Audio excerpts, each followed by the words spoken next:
Elle savait qu'elle allait passer une nuit blanche à réviser. C'est pourquoi elle s'était installée seule au sous-sol. Jenna, sa camarade de chambre, avait pour habitude de dormir assez tôt. Alors, pour ne pas la déranger, elle avait fait en sorte de récupérer toutes les affaires dont elle aurait eu besoin. Puis a commencé à étudier.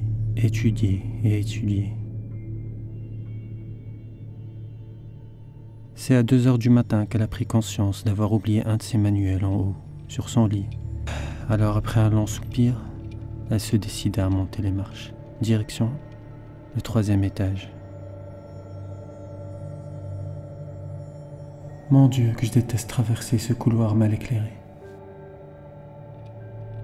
Elle arriva devant sa porte et tourna la poignée, délicatement. L'entr'ouvrit juste assez pour pouvoir s'y glisser sans faire de bruit. Elle hésita à allumer la lumière.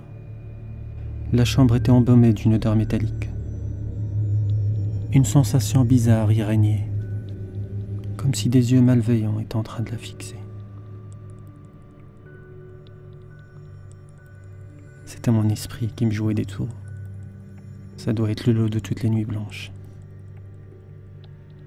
Elle pouvait entendre Jenna respirer à l'autre bout de la chambre. Un souffle lourd et haletant. Elle a sûrement dû attraper un coup de froid durant cette longue semaine de révision. Elle avança à tâtons, s'aidant de sa main et longeant le mur, puis atteignit finalement son lit, glissa sa main dans ses draps à la recherche de ce livre d'histoire. Dans ce silence, elle pouvait entendre ce son de gouttes entêtant et régulier. Maintenant que j'y pense, un plombier ferait bien de venir réparer cette vieille tuyauterie. Les doigts enfin sur son livre d'histoire, elle s'empressa de sortir aussi silencieusement qu'elle le pouvait. Soulagée d'être sortie de sa chambre, elle se hâta de descendre et continua ses révisions jusqu'à 6 heures du matin. C'est alors qu'elle décida que c'en était assez.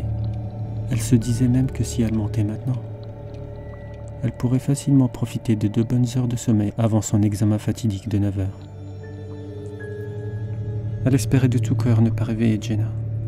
En ouvrant délicatement la porte de sa chambre, elle aperçut la lumière du jour qui rayonnait au travers de la fenêtre. Son nez fit face à cette odeur métallique, 1 seconde avant que ses yeux n'enregistrent cette scène. Jenna était allongée sur son lit, la gorge tranchée d'une oreille à l'autre. Sa chemise de nuit était maculée de sang.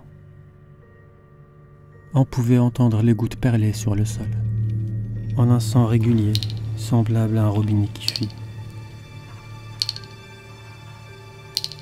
Après que les cris de terreur s'étaient échappés de sa bouche, on pouvait entendre le son des portes qui s'ouvraient, dans un effroyable vacarme. En peu de temps, d'autres étudiants arrivèrent vers la chambre. Elle voulait faire face à ses amis, puis s'arrêta net. Les yeux écarquillés, elle pointa sa main tremblante en direction du mur. Choquée par ce qu'elle y a lu, elle s'évanouit au bras de ses amis. On pouvait lire écrit du sang même de Jenna. Estime-toi chanceuse de ne pas avoir allumé la lumière.